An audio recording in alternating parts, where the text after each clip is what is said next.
Hoy, tomémonos un tiempo para estudiar juntos la palabra de Dios con el sermón titulado El culto sagrado. El culto es una ceremonia dada al pueblo de Dios como un deber sagrado y es una manera de expresar reverencia a Dios. Por lo tanto, si uno no ofrece culto a Dios, su vida de la fe no puede ser considerada una verdadera vida de la fe. En la Biblia, Dios nos da los santos mandamientos, como temer a Dios y amarlo con todo nuestro corazón, con toda nuestra mente, con toda nuestra alma y con todas nuestras fuerzas. Dios nos hizo saber que es una virtud para el verdadero pueblo de Dios obedecer correctamente estos mandamientos. Por lo tanto, el culto nunca debe ser abolido, bajo ninguna circunstancia. ¿Qué nos enseña la Biblia respecto a este asunto? A través de los ejemplos en el Antiguo Testamento y en el Nuevo Testamento, Dios ya nos hizo saber el camino correcto y la dirección que debemos tomar. Por lo tanto, sigamos siempre la guía de Dios para que todos podamos entrar en el eterno reino de los cielos. Vayamos al libro de Daniel, capítulo 6, para entender la voluntad de Dios. Capítulo 6, versículo 1. Pareció bien a Darío constituir sobre el reino 120 sátrapas que gobernasen en todo el reino, y sobre ellos 3 gobernadores, de los cuales Daniel era uno, a quienes esos sátrapas diesen cuenta, para que al rey no fuese perjudicado. Pero Daniel mismo era superior a estos sátrapas y gobernadores, porque había en él un espíritu superior, y el rey pensó en ponerlo sobre todo el reino. Entonces, los gobernadores y sátrapas buscaban ocasión para acusar a Daniel en lo relacionado al reino, mas no podían hallar ocasión alguna o falta, porque él era fiel, y ningún vicio ni falta fue hallado en él. Como bien sabemos, Daniel fue seleccionado como uno de los 3 gobernadores durante su cautiverio, y se le confió un importante cargo para dirigir ese reino. Sin embargo, ya que a Daniel se le dio un puesto tan prominente, siendo uno de los cautivos de Israel, las personas de allí tenían envidia e incluso lo llegaron a odiar. Por esta razón, constantemente ideaban diversas formas de incriminar a Daniel para que perdiera su cargo. Con esa intención, idearon un plan diciendo: como Daniel es creyente en Dios y siempre ofrece fielmente oraciones, vamos a tenderle una trampa utilizando su fe. Aunque Daniel era un cautivo de una nación diferente, ocupaba uno de los puestos más altos gobernando el reino. Los sátrapas tenían celos de él, haciendo referencia a un proverbio que dice: una piedra que rueda sustituye a una piedra que está profundamente incrustada. Como Daniel era una persona diligente y fiel en todos los aspectos, no pudieron encontrar ninguna razón para incriminarlo. Así que idearon un plan para atacarlo a través de su fe. Veamos cómo trataron de acusarlo en el versículo 5. El versículo 5 dice: entonces dijeron aquellos hombres: no hallaremos contra este Daniel ocasión alguna para acusarle, si no la hallamos contra él en relación con la ley de su Dios. Si no hallamos contra él en relación con la ley de su Dios, en otras palabras, a menos que utilicemos el hecho de que guarda las leyes de Dios, no hay nada más con lo que podamos acusar a este hombre. Entonces estos gobernadores y sátrapas se juntaron delante del rey y le dijeron así: Rey Darío, para siempre vive. Todos los gobernadores del reino, magistrados, sátrapas, príncipes y capitanes, han acordado por consejo que promulgues un edicto real y lo confirmes, que cualquiera que en el espacio de 30 días demande petición de cualquier dios u hombre fuera de ti, oh rey, sea echado en el foso de los leones.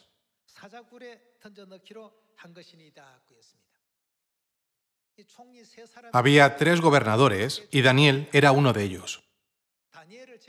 Los otros y los 120 sátrapas, que eran sus subordinados, se reunieron y emitieron un decreto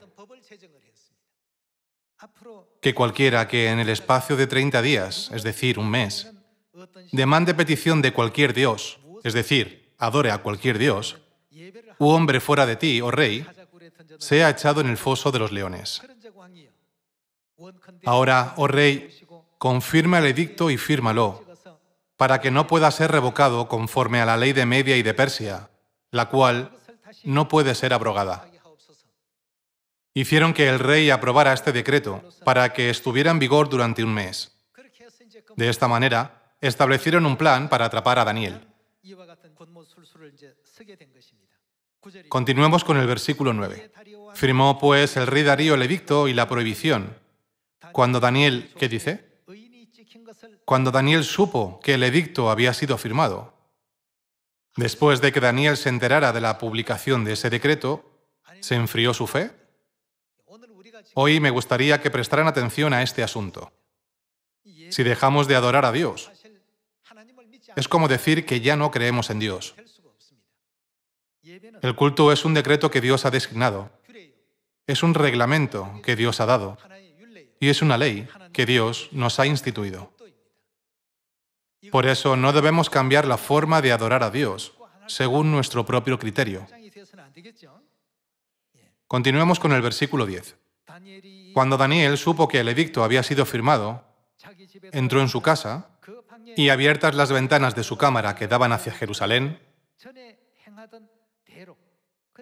la adoración y la oración de Daniel hacia Dios no cambió, ya fuera antes de que se enterara de que el decreto había sido emitido o después. Se arrodillaba 3 veces al día y oraba y daba gracias delante de su Dios, como lo solía hacer antes. Entonces se juntaron aquellos hombres y hallaron a Daniel orando y rogando en presencia de su Dios. Fueron luego ante el rey y le hablaron del edicto real. ¿No has confirmado, edicto, que cualquiera que en el espacio de 30 días pida a cualquier dios u hombre fuera de ti, oh rey, sea echado en el foso de los leones? Respondió el rey diciendo, verdad es, conforme a la ley de Media y de Persia, la cual no puede ser abrogada. Entonces respondieron y dijeron delante del rey, Daniel, que es de los hijos de los cautivos de Judá, no te respeta a ti, oh rey, ni acata el edicto que confirmaste, sino que 3 veces al día hace su petición. Cuando el rey oyó el asunto, le pesó en gran manera y resolvió librar a Daniel, y hasta la puesta del sol trabajó para librarle. Pero aquellos hombres rodearon al rey y le dijeron, sepas, oh rey, que es ley de Media y de Persia, que ningún edicto u ordenanza que el rey confirme puede ser abrogado. Entonces el rey mandó, y trajeron a Daniel, y le echaron en el foso de los leones. Y el rey dijo a Daniel, el Dios tuyo, a quien tú continuamente sirves, Él te libre. Y fue traída una piedra y puesta sobre la puerta del foso, la cual selló el rey con su anillo y con el anillo de sus príncipes, para que el acuerdo acerca de Daniel no se alterase. Luego el rey se fue a su palacio y se acostó ayuno, ni instrumentos de música fueron traídos delante de él, y se le fue el sueño. El rey, pues, se levantó muy de mañana y fue apresuradamente al foso de los leones. Y acercándose al foso llamó a voces a Daniel con voz triste y le dijo, Daniel, siervo del Dios viviente, el Dios tuyo, a quien tú continuamente sirves, ¿te ha podido librar de los leones? Entonces Daniel respondió al rey, oh rey, vive para siempre. Mi Dios envió su ángel, el cual cerró la boca de los leones, para que no me hiciesen daño, porque ante él fui hallado inocente, y aun delante de ti, oh rey, yo no he hecho nada malo. Entonces se alegró el rey en gran manera a causa de él, y mandó sacar a Daniel del foso, y fue Daniel sacado del foso, y ninguna lesión se halló en él, porque había confiado en su Dios.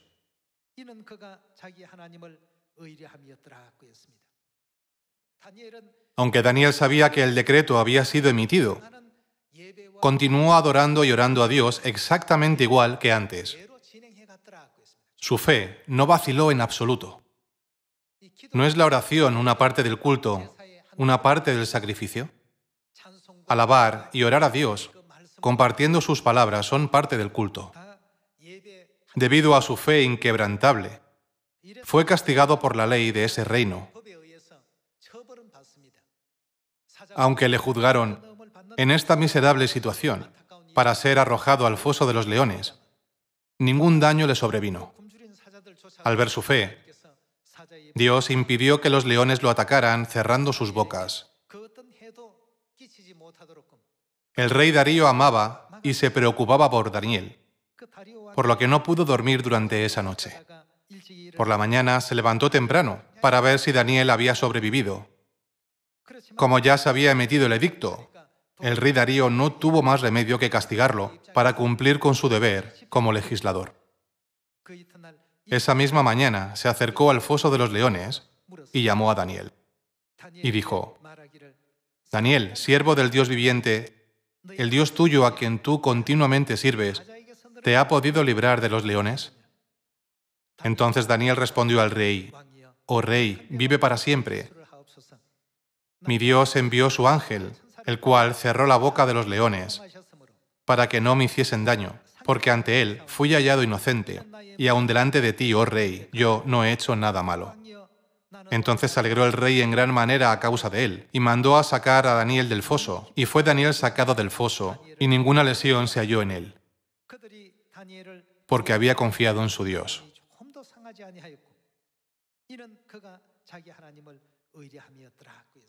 En el versículo 24 está escrito: Y dio orden el rey, y fueron traídos aquellos hombres que habían acusado a Daniel, y fueron echados en el foso de los leones ellos, sus hijos y sus mujeres, y aún no había llegado al fondo del foso, cuando los leones se apoderaron de ellos y quebraron todos sus huesos. Según el libro de Romanos capítulo 15, lo que sucedió en el pasado está escrito para enseñarnos, ¿no es así? Lo que le ocurrió a Daniel es una lección para nosotros. Daniel siempre vivió una vida de la fe, ofreciendo oraciones a Dios y adorando fielmente, es decir, ofreciendo sacrificios. Independientemente del decreto del rey, la vida de fe de Daniel permaneció exactamente igual. Su fe no vaciló, ni sus acciones cambiaron en absoluto. Por lo tanto, espero que todos nosotros grabemos en nuestros corazones una vez más lo que debemos aprender en esta época a través de la fe de Daniel, descrita en el libro de Daniel capítulo 6. Mientras pensamos en por qué Dios registró esta historia en la Biblia, grabemos en nuestros corazones la lección que Dios quiere enseñarnos. Leamos Juan, capítulo 4. Podemos encontrar la enseñanza de Jesús con respecto a la adoración en Juan, capítulo 4, versículo 20. Capítulo 4, versículo 20. Nuestros padres adoraron en este monte, y vosotros decís que en Jerusalén es el lugar donde se debe adorar. Jesús le dijo: Mujer, créeme, que la hora viene cuando ni en este monte ni en Jerusalén adoraréis al Padre. Vosotros adoráis lo que no sabéis, nosotros adoramos lo que sabemos, porque la salvación viene de los judíos. Mas la hora viene, y ahora es, cuando los verdaderos adoradores adorarán al Padre en espíritu y en verdad, porque también el Padre tales adoradores busca que le adoren. En ninguna parte de la Biblia se enseña que debemos dejar de adorar a Dios o abolir el culto si creemos en Dios. En Juan capítulo 4, versículo 23, está escrito: Mas la hora viene, y ahora es, cuando los verdaderos adoradores adorarán al Padre en espíritu y en verdad, porque también el Padre tales adoradores busca que le adoren. El Padre está buscando a estas personas. Dios busca a los que le adoran, en espíritu y en verdad, para concederles la salvación, darles bendiciones y, finalmente, llevarlos al reino de los cielos. Por eso dice en el versículo 24, Dios es espíritu, y los que le adoran en espíritu y en verdad, es necesario que adoren. Vayamos a Hebreos capítulo 10, versículo 35. Dice: No perdáis, pues, vuestra confianza, que tiene grande galardón, porque os es necesaria la paciencia, para que, habiendo hecho la voluntad de Dios, obtengáis la promesa. Aquí está escrito que necesitamos tener paciencia. ¿Por qué? Tenemos que perseverar en hacer la voluntad de Dios. Después de hacer la voluntad de Dios, recibiremos lo que Dios ha prometido como herencia. Cuando miramos la enseñanza de Jesús registrada en Mateo capítulo 24, también enfatizó en el asunto de la adoración durante el tiempo de angustia en los últimos días. Orad, pues, que vuestra huida no sea en invierno ni en día de reposo. ¿Qué creen que le preocupaba a Jesús con respecto al día de reposo? Le preocupaba que no guardáramos el culto. ¿No es el día de reposo el día en que honramos y adoramos a Dios?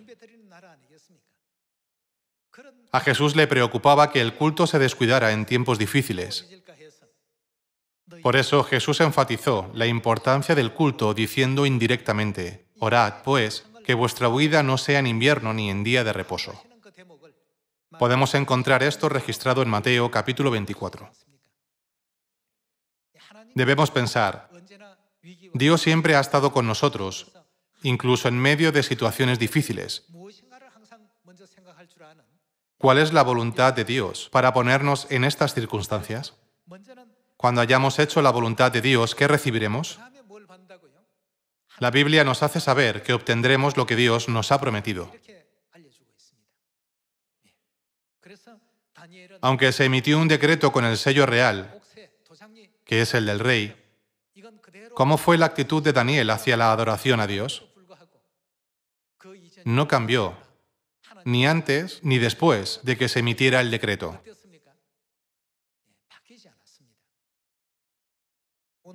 Hay tantas iglesias en el mundo como la arena en la orilla del mar.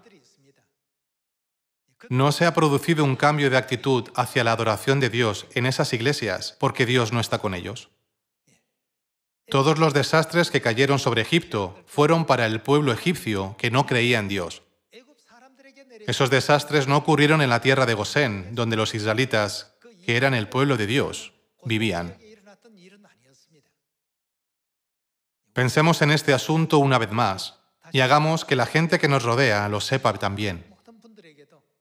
Viendo todos los desastres que ocurren este año, deberíamos predicar aún más la verdad de la Pascua, del nuevo pacto, e informar a las personas sobre la importancia del culto que ofrecemos a Dios. Adorar a Dios debe ser considerado sagrado y debemos hacerlo con todo nuestro corazón y con toda nuestra mente. Creo que puede haber algunos miembros que han estado adorando a Dios rutinariamente, solo porque es un día de culto. Sin embargo, el culto del día de reposo no debe guardarse nunca de forma indiferente. Somos los que tenemos fe para seguir las enseñanzas de la Biblia, tal y como Dios nos enseña. ¿No nos llevará esta fe al camino donde podemos participar en la preciosa promesa de Dios? Muchas catástrofes sin precedentes están ocurriendo a nuestro alrededor. Siempre que pasa algo, pienso en la vida en el desierto. Durante el periodo de 40 años en el desierto, Dios podría haber guiado al pueblo de Israel por un camino más cómodo y seguro, como por una amplia carretera, sin dejar que les atacaran. Dios podría haberles guiado por un camino más fácil. Sin embargo, los condujo por un camino más desafiante y peligroso, recorriéndolo durante 40 años, a pesar de haber una distancia tan corta hasta Canaán. Hubo muchas dificultades en su viaje. Dios los llevó por un camino inesperado en el desierto, que provocaba la sensación de querer rendirse y abandonarlo todo. Creo que hoy no es diferente. El eterno reino de los cielos se acerca. ¿Cuál es la voluntad de Dios? ¿Qué camino querría Dios que tomáramos en esta situación? ¿Qué puedo hacer para complacer a Dios? Por favor, tengan una fe hermosa para comprender siempre la voluntad de Dios y poder entrar al eterno reino de los cielos. Con esto me gustaría concluir el sermón de hoy. Muchas gracias.